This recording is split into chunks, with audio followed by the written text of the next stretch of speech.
been a long time, dude. 6 years? 6 years. It's crazy. A lot of fighting, too. How many times did I stay awake for these trips, though? Shoot, usually out and slobbering on the window, about 10 miles out. You don't have to worry about your mama rescuing you out here today. Break lights, hold up, slow down, don't say I can't now. In the fast lane, like, don't follow no speed limit, cause nobody finna limit you. It's the truth, yeah. Don't get confused, yeah. Forget your rules, cause I'm feeling limitless. Feeling limitless. Going down the hill. That's what everyone calls it here. The hour-and-a-half journey through the windswept, wide-open spaces of the high Mojave Desert, through the San Gabriel Mountains, then descending into the valleys that cradle the massive population of greater Los Angeles. We always talked about, we don't know what it's gonna take or how the hell we're gonna get there. I mean, like, good Lord, we didn't know what we were doing. Even before he was a teenager, Aaron Sanchez would make the trip down and back from Barstow, California to play ball 2, 3, 4 times a week with Mike Shipley, his coach, his mentor, his stepfather, and, by any measure that matters, his dad. No offense to my real father, but I always knew who Dad was in my heart. First time I seen you throw a ball, we were standing in the front yard, and you're in the driveway, and you threw the ball probably about 75 feet over the fence into the high school. Your mom was like, "What are you so excited about?" I was like, "Oh my God, oh my God." I said, "You got to watch this kid." Barstow sits almost exactly halfway between Los Angeles and Las Vegas, a convenient pit stop for those making the trip to the bright lights and back. The Santa Fe Railway splits the town in half, and historic Route 66 makes up the main drag. A lot of people that lived in Barstow and lived in a small city has never left. And if they have, they've seen a little bit and came back. The problem with this place being off the path is trying to leave here. It takes someone special to actually just be able to leave. Lynn Geske came from a railway family and grew up in a comfortable working-class home. One night, when she was 19, hanging out at a local club called Rosita's, she saw a dark-eyed man with distinctive brows. When I met Frank, I just was taken aback. I just thought he was the best-looking man in the club. Frank Sanchez was several years her senior, the oldest of 8 children in a close-knit Mexican-American family. Lynn and Frank shared a rough, roller coaster ride of a relationship for the next 13 years. Along the way, they had a son who they named Andrew. Frank would come home from work and Andrew would see, "Oh, it's my daddy, let's bring out all the toys and play with him." And Frank would sit on the floor and play with Andrew for hours. I've always sought for his, love and his affection, just like you would with any other dad. The next night would come and Frank would come home and Andrew would say, "Oh, it's my daddy." And he'd run in there to get toys and Frank would say, "Don't be bringing all that stuff out here. You're just making a mess." And I could see Andrew getting real confused. Like he couldn't ride the roller coaster that I was used to riding. Frank Sanchez bounced from job to job to job to no job.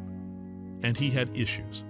My father was a drinker, and it wasn't odd for me to see alcohol in my house. So the fact that Frank had a beer in his hand wasn't a red flag for me until you live that life. I kind of made a glass house around myself, and I didn't let Frank into the core of who I was. Andrew wasn't capable of putting up that shield. There was a final straw. Lynn left the marriage. Andrew was 18 months old. I think Andrew gave me the courage to do what I should have done all along. And then she received some unexpected and unwelcome news. The day I found out I was pregnant with Aaron is so clear. I watched the little pregnancy test turn positive, and my world fell It had already fallen apart because the marriage was dissolving, but it fell apart in crumbles, in pieces of shattered glass on the floor. And I cried, and I cried, and I cried, and I cried. I cried more over the fact that I was pregnant with Aaron than the fact that my marriage had dissolved. It was more heartbreaking to me that I was going to have another tie to Frank. Lynn moved into the subsidized housing of Section 8, a rough, drug and crime-infested neighborhood, and fed her babies using food stamps. I was thrown totally into the welfare system. Frank would not help me. He had a real problem with handing me money. I thought, buckle down, you can do this, you have no other choices. Mike Shipley was one of the best ball players Barstow had ever produced. The California Angels drafted him twice. But the signing bonuses didn't amount to much, and the University of Tulsa was offering a full ride. Pro ball would still be there when he was done, so Mike and his young family packed their bags and headed east. I had a really good year. I think I finished fifth in the NCAA in strikeouts. And then I came back in September to school, and I had like just a tweak in my shoulder. I couldn't figure out what it was. My fingers used to get numb. My hand would shake real bad. It was kind of a sad way to finish, but it was over. If I had to do it over again, I would have signed, but I didn't. Mike returned to Barstow, defeated. I was back in town and lost, absolutely lost. I stayed away from baseball for quite a few years because of it. I just didn't want to be around it. So instead, I just went off and kind of drowned in my sorrows here and there. I shouldn't have. Probably because of it is probably why I ended up being divorced. I was a hard worker, but I tend to play a lot at night, which wasn't a good thing. Because of what I did and didn't do right, I wasn't going to let you get off track. And that's why even when things go wrong, you're always the first person to call. And that'll never change. It was Christmas, 1992. There was a party. A couple of mutual friends, acting on good intentions, thought that there might be a match. The people holding the Christmas party had a single friend, so I went just to meet this person, and we hit it off pretty well. The party's over, it's about 11 o'clock. So I said to Mike, would you like to come over to my place? Because I wasn't quite done. I hadn't got his phone number. I hadn't made sure I had a second date yet. So he said, okay, I'll come by your place. And it was Christmas, and we walked in, and I had the Christmas tree. And Mike made a wisecrack about where all my presents were.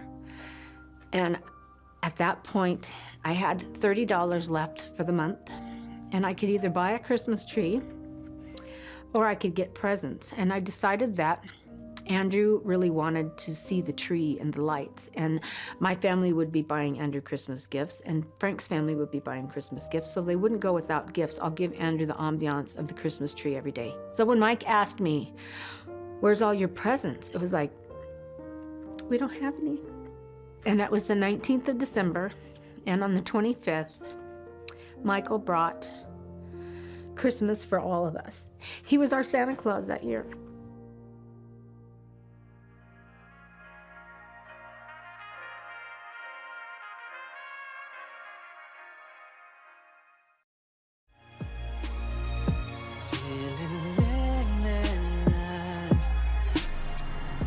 I remember getting pulled over all the time.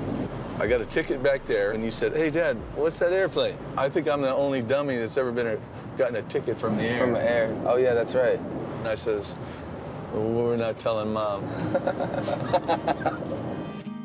Lynn and Mike stayed together and eventually married, blending their two families. Though that wasn't always easy, especially for Lynn's eldest son, Andrew, who was slow to accept Mike and had strong emotional ties to his biological father, Frank Sanchez. But Aaron, who had no memory of a time before Mike's arrival, bonded instantly with his new stepdad. I think I lost Aaron just about on his first birthday. He made that switch over. He stayed in my lap the whole party, and he put my hat on, and he never left. And I just think at that time, it was like, this little guy, he likes me. He was somebody that I guess just invested time in me. That's just kind of how it's been my whole life. Mike Shipley had struggled to put the ruins of his own baseball career behind him. And now, here he was, suddenly the stepfather and best pal of a kid who would turn out to be an athletic prodigy. It was definitely Aaron that got me. I don't even want to say he got me right, but he got me more focused in life. He did.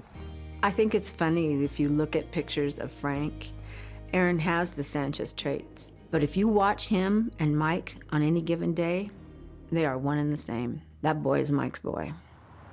Did you see any of me in you when all this was going down? Well, the biggest thing is I felt like I left a lot on the table. You know, like when I hurt my shoulder, it was all over. Yeah. And pretty heartbroken. Actually lost a few years of my life in not so good a ways. You know? And then when I met your mom, for some reason, you were very, very attached to me very, very quick. The guy that introduced us one day had told Lynn, he goes, "Oh my gosh, he must love you to death," he says, "to take on all that baggage." And Lynn just started bawling because none of us looked at it as, we didn't look at it as that. I think that just shows what type of person my father is, to be able and willing to take on a single mother with 2 infant kids. I couldn't be more thankful, you know, to have somebody like that in my life. When Aaron was 10, his biological father, Frank Sanchez, died of liver failure. It affected me, yes, because he was my father, but at the same time, it would hurt more if Mike passed away. I didn't feel like I lost any other father figure in my life because I didn't. I think that they missed him, but it wasn't like anything in their lives changed. Right around the time where my biological father had passed away was when I wanted to change my last name to Shipley. Mike said, "I'm honored. I'm so honored that you think that much of me that you want my name." But there's a lot more to that than just a name. And you have very proud people on your dad's side of the family, and you cannot just do that. I was shocked that he kept his name. I mean, I thought that he would honestly go with the Shipley name, you know, but we're pretty proud that he did that. Mike deserves a lot of credit, man, because, I mean, if it wasn't for Mike and Lynn, to me, I don't know, he wouldn't be where he's at. Come on, Aaron J! Yeah! Good job, man! Aaron was a multi-sport athlete, but he was really built for baseball. And soon, it became his sole focus. His talent and ambitions outgrew Barstow, which led to the trips down the hill to play in an elite program in West Covina. When Aaron's baseball career became a priority, the whole family bought in. Everybody stood behind him, and nobody begrudged the time that Mike spent with Aaron to get him where he needed to be. As far as I can remember, every weekend we were doing some type of travel ball, some type of game. It was always baseball. Aaron breathed, slept, and ate baseball. The father-son coach-player relationship wasn't always smooth. When he was 13 years old, Aaron pushed back. He had told all his friends he was not playing baseball anymore. I told them, you know, I was over it. I was done. I didn't want to go. So I go over there and he goes, "Dad, I don't want to play anymore." And I said, "Well, that's too bad." My dad said, "Well, you're gonna get in the car and we're gonna go to baseball practice." He goes, "No, Dad, I don't want to play." And I said, "Well, I understand that, but get in the car." He grabbed me by the wrist and the backpack and he threw everything in the car and off to baseball practice we went. That was one of those moments where you're wondering if you're doing the right thing as a parent. And as he was leaving, Aaron would say, "Mama, don't make me, Mama, don't make me." And it was like, oh, I'm so torn, and I can't step between him and Mike because that's not what we do here. People would say, "He's gonna hate you, he's gonna this and that." And I'm like, you know, there's no map here. I'm gonna do what I think's best for my kid. Everybody said I was gonna ruin you, and I was like, well, then I'll be responsible for that. Right. But for me, it was just that you were different than the rest. I wanted you to have an opportunity to move on. As his draft year approached, Aaron had a decision to make. He was expected to be chosen in the first round, and nearly everyone expected that the Los Angeles Angels, who had multiple picks and knew Aaron well, would select him. He also had a scholarship offer from the University of Oregon. I did not want him to pitch in college at all, and I just didn't. I shouldn't say it like that. If I had a choice, I would rather see him in pro ball.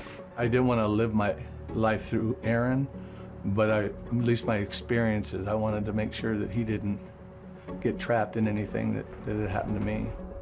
On draft day, Mike and Lynn and Aaron went to a friend's house to watch it play out on television.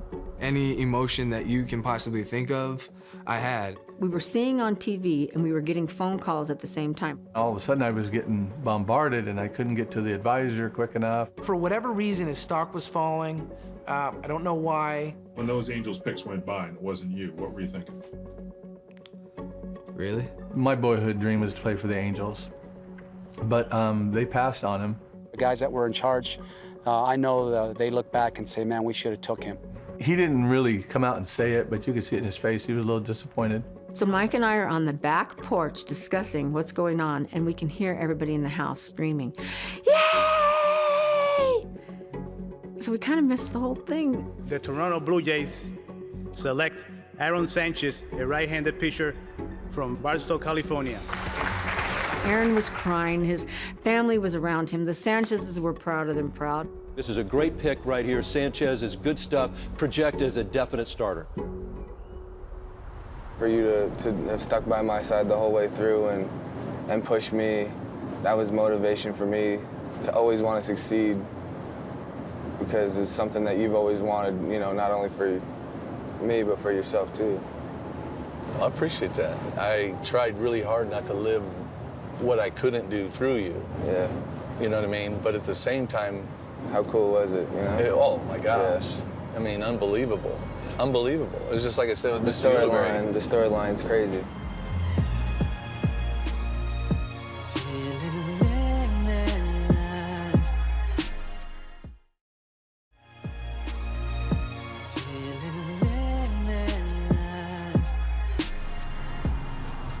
I thought by the time you were 13 or 14, you were above and beyond me. I was like, holy moly, dude, this guy's better than anybody I played with.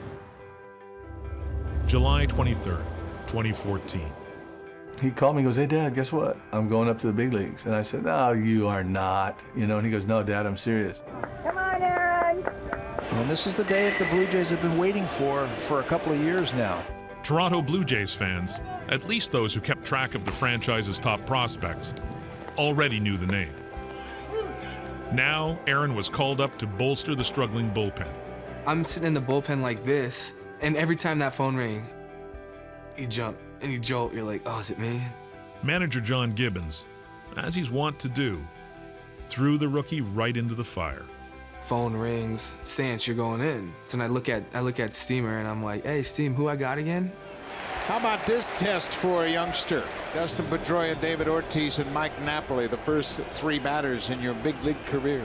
Gates open, I run out, and you know I'm shaking the whole way out there and nervous as hell. I was excited for him, but just like nervous. Just, you know, you want to catch them. Don't, you know, if they fall. I remember just taking a deep breath and threw that first pitch, and it was back to baseball and the game that I loved playing my entire life. And Aaron Sanchez retires the side in order. 3 up, 3 down.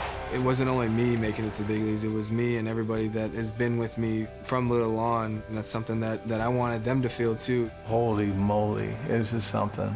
This is something. I'm forever grateful for that day. That was pretty cool. During the 2015 season, Sanchez established himself as a key cog in the Blue Jays bullpen as the team reached the postseason for the first time since 1993. But his goal and his destiny was to be a starting pitcher. In the offseason, Sanchez set out to transform his body, packing on 25 pounds of muscle. When spring training arrived, he would dare them to deny him a place in the starting rotation.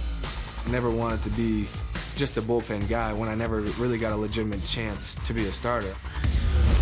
I wanted to fail as a starter and fail over and over and over again as a starter before I ever told myself that, hey, I'm a bullpen guy. There was a split amongst the ranks, you know, the decision makers at, you know, what his best role was. He pitched like a starter. He dominated. He took control of the decision. And I don't feel like there was much of a decision left for us to make. Sanchez was pitching as well as anyone on the staff, arguably as well as anyone in the American League. but he had never thrown more than 100 innings in a season. We had a plan in place with Aaron at the start of spring training to transition him to the bullpen at some point. I can remember even talking to Sanchez early in the season, and I told him, I said, now you know what's going to happen. He goes, and he understood it, you know, and then, you know, then he'd leave the room and go, we can't do that, you know, what are we going to do?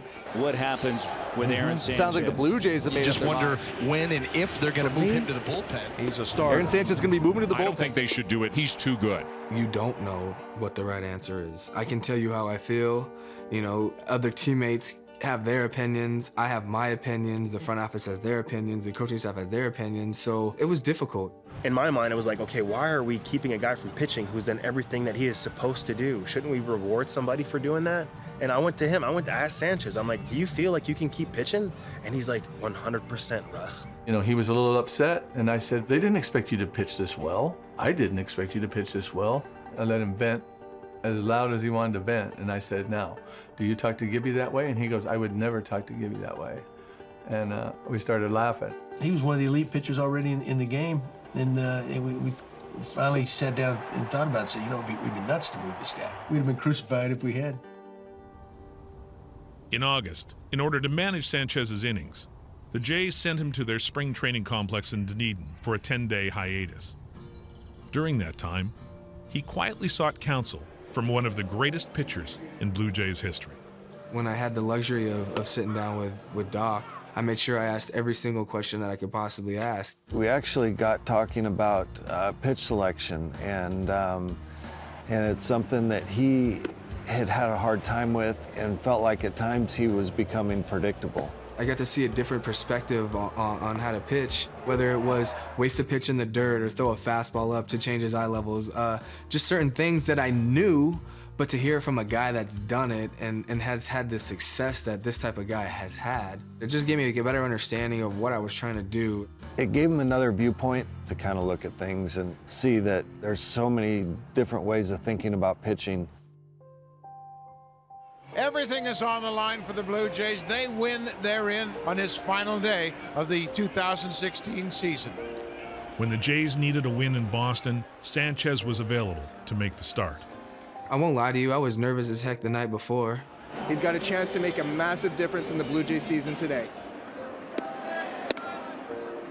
Aaron Sanchez has no-hit the Red Sox through 6 innings at Fenway Park. To go out there and surprise not only myself, but everybody with 6 hitless innings, it was the best feeling that you could ever have. What a ball game, and they know exactly what they've accomplished now. Great outing today by Sanchez. It's all for this right here. This is what it's about. Doesn't get any better, man. By far one of my favorite moments in my professional career. No more limits. The shackles are off. The only line in the distance is the horizon. I remember the first day we brought you down here. I was so much more happier. Yeah. A lot of memories in this area right here. Yeah. I miss coming down here.